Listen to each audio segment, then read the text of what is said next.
महाराष्ट्र में सियासी बहरान जारी है। खबर है कि गुवाहाटी से मुंबई के लिए निकले शिंदे वापस लौट गए हैं। सफर अधूरा रहा। बीच राह में कौन से ऐसे मसाइल पेश आए कि शिंदे को इरादा बदलना पड़ा।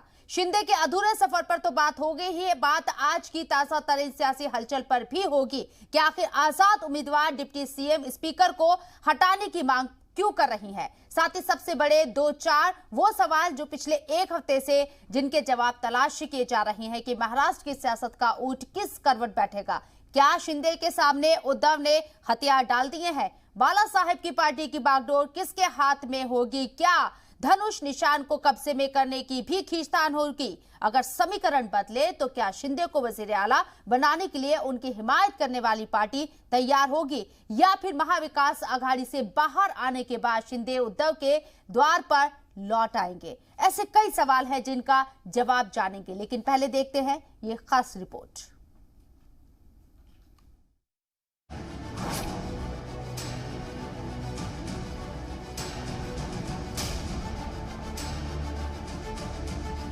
महाराष्ट्र का सियासी बहरान अब सियासी पिक्चर में तब्दील हो चुका है। शिवसेना रुकन असेंबली और वजीर एकनाथ शिंदे की बगावत से इस पिक्चर की शुरुआत पीर रात को हुई थी। रूठों को मनाने के लिए शिवसेना कांग्रेस और एनसीपी से इत्तेहाद तोड़ने को भी तैयार है। इस बीच शिंदे को बागी गुट का लीडर चुन लिया गया है। लेकिन महाराष्ट्र की ये सियासी पिक्चर अभी खत्म नहीं हुई है। अभी पिक्चर बाकी है और पिक्चर की कहानी अब इन चार किरदारों पर आकर अटक गई है।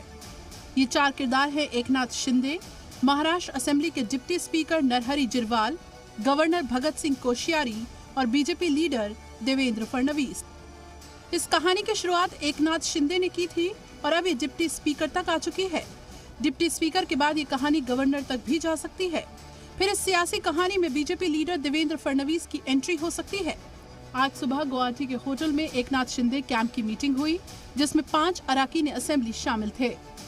इस मीटिंग में आगे की हिकमत अमली को लेकर चर्चा हुई। अराकीन असेंबली और अराकीन पार्लियामेंट को अपने पाले में करने के बाद शिंदे की निगाहें अब तंजीम पर मरकूज हैं और इसीलिए शिंदे तंजीम के आला अफसरान से राब्ता कर रहे हैं और उन्हें अपने पाले में लाने की कोशिश कर रहे हैं। वहीं माना जा रहा है कि ठाणे महानगर पालिका के 60 शिवसेना काउंसलर एकनाथ शिंदे के साथ जाने को तैयार हैं, जो शिवसेना के लिए एक बड़ा झटका साबित हो सकता है।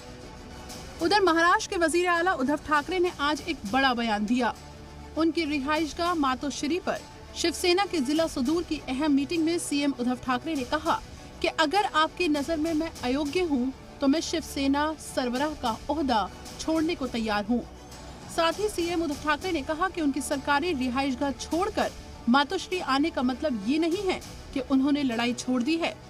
या समोर बसा, मी देतो राजीनामा, चला मी तुमच्या हातामध्ये आज मी माझ्या राजीनाम्याचं पत्र तयार करून ठेवतो आहे।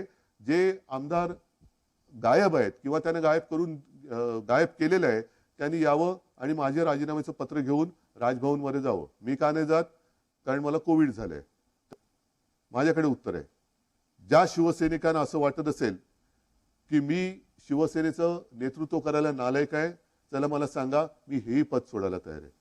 मी शिवसेना पक्षप्रमुख पद पण सोडायला तयार आहे, पण हे सांगणारा विरोधक नाही आणि शिवसैनिक सुद्धा या भानगडीत पडणार नाही, कारण तो फेस टू फेस संकटाला सामोरं जाणारा शिवसैनिक आहे। अगर वो चाहते हैं कि महाविकास आघाड़ी से हमको बाहर जाना है, तो ये बहाना है। ये बात अब हमारे सामने आकर भी कह सकते हो। ऐसा है कि हम उनकी बात तो सुन लेंगे जी। अगर पार्टी में एक मत बनता है जी, जरूर हम निर्णय लेंगे। 20 जून की सुबह तक महाराष्ट्र की सियासत में सब कुछ ठीक चल रहा था, लेकिन रात में एकनाथ शिंदे और बागी एमएलए गुजरात के सूरत में एक होटल में चले गए। सुबह तक शिवसेना में बगावत की कहानी सामने आई। सूरत के बाद सारे बागी अराकीन असेंबली असम के गुवाहाटी के एक होटल में चले गए। ये बागी अराकीन असेंबली अभी भी यही है। एकनाथ शिंदे का दावा है कि उनके पास 50 से ज्यादा अराकीन असेंबली हैं। इस सियासी पिक्चर के मेन किरदार एकनाथ शिंदे ही हैं।